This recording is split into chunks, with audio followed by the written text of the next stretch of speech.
He's won 32 trophies, including 5 Ballon d'Ors, and is the most followed human being on Instagram. But now, Cristiano Ronaldo has had enough. In an explosive interview with TalkTV's Piers Morgan, he says he feels betrayed by the way he's been treated by Man United and that he's been made a black sheep. The striker blasted the club's manager, the board, and overall standards. They're trying to force you out. Yes, not only the coach, but the other 2 or 3 guys there around the club.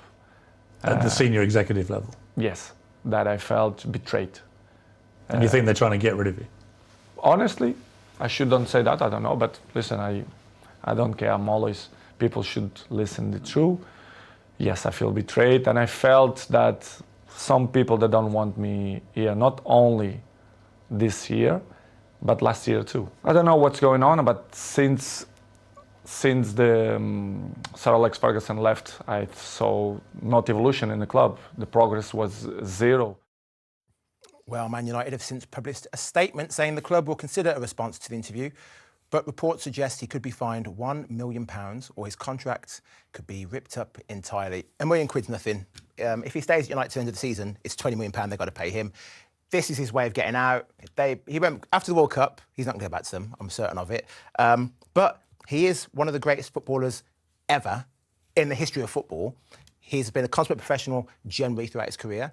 He don't get to age 37. He's as old as I am, and he's still playing at the top level in the world at his sport. That's pretty amazing. And he hasn't said any lies. Everything he said is true. Since he left, when he left, he went to Real Madrid. He's won trophies all over the world.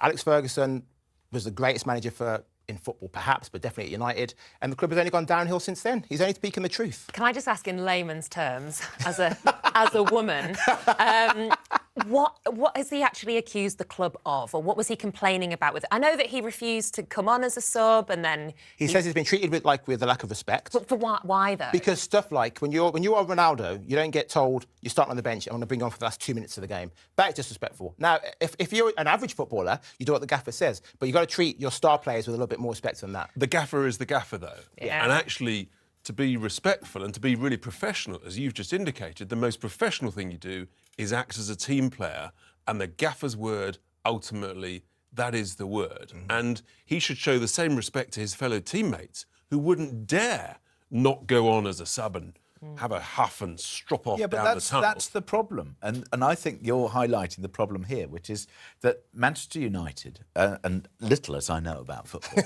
but what I do know is about management. And it's clear that management has failed, that the Glazer unit, if you like, has failed with one of their most expensive assets and, again, most saleable assets, that to have a situation that he's saying what he's saying, that he's basically busting his career with them.